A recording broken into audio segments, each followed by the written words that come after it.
रात के इस अंधेरे में उरल माउंटेन्स का ये हिस्सा सिर्फ बर्फ नहीं, राज छुपाए बैठा है। यहां हवा ऐसे चीखती है जैसे कोई वार्निंग दे रही हो। और इस जगह का नाम है खोलात्स्याखल, जिसका मतलब है mountain of the dead. 1949 USSR के कुछ यंग स्टूडेंट्स, एक्सपीरियंस्ड हाइकर्स, एक इम्पॉसिबल ट्रैक के लिए निकले। ये लोग डरपोक नहीं थे, ये लोग ट्रेन थे। इनका लीडर था इगोर द्यातलोव। टोटल 10 मेंबर्स, लेकिन आगे सिर्फ 9 लोग ही थे और 9 में से कोई वापस नहीं आया। सफर के बीच एक मेंबर यूरी युदिन बीमार हो गया। उसने ग्रुप को छोड़ दिया और वापस मुड़ गया। उस वक्त किसी को नहीं पता था ये डिसीजन उसकी जिंदगी का सबसे लकी मोमेंट बन जाएगा। जैसे जैसे ग्रुप माउंटेन्स में घुसता गया, वेदर और क्रूअल होता गया। माइनस टेम्परेचर, विंड ब्लेड्स की तरह कट करती थी, विजिबिलिटी लगभग 0। और फिर भी इन्होंने रुकना नहीं चुना, क्योंकि एक्सपीडिशन का रूल था, जो रुकता है वो हार जाता है। 1 फरवरी की शाम ग्रुप ने टेंट लगाया एक ओपन स्लोप पर। यह डिसीजन आज भी लोगों को कंफ्यूज करता है, क्योंकि नीचे फॉरेस्ट थी, सेफ थी, लेकिन फिर भी उन्होंने यहीं टेंट लगाया। और इसी स्लोप पर उनके आखिरी नॉर्मल सेकंड्स गुजर रहे थे। इनसाइड टेंट सब कुछ नॉर्मल था। Backpacks, shoes, jackets, food supplies सब प्रॉपर्ली अरेंज्ड। डायरी में लिखा गया, आज का दिन थका देने वाला था, लेकिन सब ठीक है।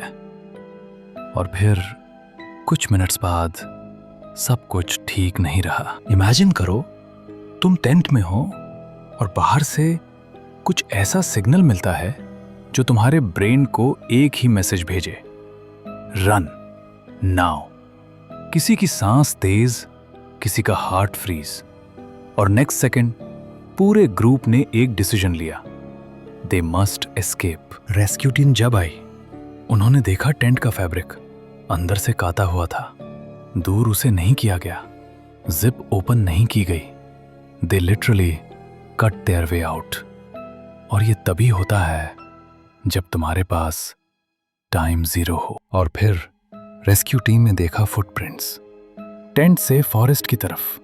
फुटप्रिंट्स का एक साइलेंट ट्रेल, कुछ नंगे पैर, कुछ सॉक्स में, कोई शूज में नहीं। बर्फ में चलना सिर्फ पेनफुल नहीं, सुसाइड होता है। तो फिर ये लोग बिना कपड़ों के बाहर क्यों गए? फॉरेस्ट वहां से शुरू होता है जहां लॉजिक खत्म होता है।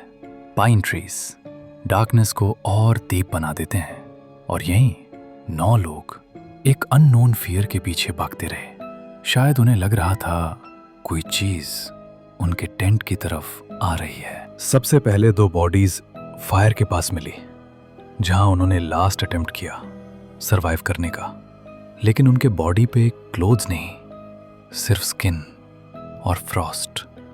ब्रांचेस ब्रोकन थे, जैसे किसी ने डेस्परेट होके ट्रीज क्लाइंब करने की कोशिश की हो, या शायद किसी से बचने के लिए। 3 बॉडीज टेंट की तरफ मिलती हैं, जैसे वो वापस जा रहे थे, बट डिडंट मेक इट। उनका ब्रेन शायद अब नॉर्मल हो गया था, लेकिन बॉडी हाइपोथर्मिया में हार चुकी थी। ये सीन एक चीज प्रूफ करता है, they didn't want to die, they were trying to go back. Months बाद स्नो मेल्ट हुई और लास्ट 4 बॉडीज एक रवीन में मिली।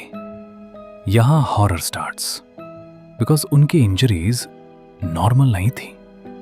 रिब्स क्रश्ड, स्कल फ्रैक्चर्स, लेकिन बॉडी के बाहर वुंड्स नहीं, जैसे किसी इनविजिबल फोर्स ने उन्हें प्रेस करके तोड़ दिया हो। इन्वेस्टिगेशन और भी डिस्टर्बिंग होती गई। कुछ क्लोथ्स पे रेडिएशन ट्रेसेस मिले। रेडिएशन माउंटेन ट्रैक पे? कैसे, क्यों? यही से थियरी स्टार्ट हुई। Military test, secret weapon, aliens या कुछ और। लेकिन यह भी हो सकता है ट्रूथ बिल्कुल सिंपल हो और बिल्कुल क्रूअल। डार्क साइकोलॉजी के हिसाब से फियर सबसे बड़ा किलर होता है। कभी कभी डेंजर रियल नहीं होता, लेकिन ब्रेन उससे रियल बना देता है। पैनिक कंटेजन, एक बंदा डरता है तो पूरा ग्रुप अंधा हो जाता है। और उस रात दियाटलोव पास पर शायद उन्होंने किसी मॉन्स्टर को नहीं देखा, शायद उन्होंने सिर्फ अपने माइंड का डार्कनेस फील किया।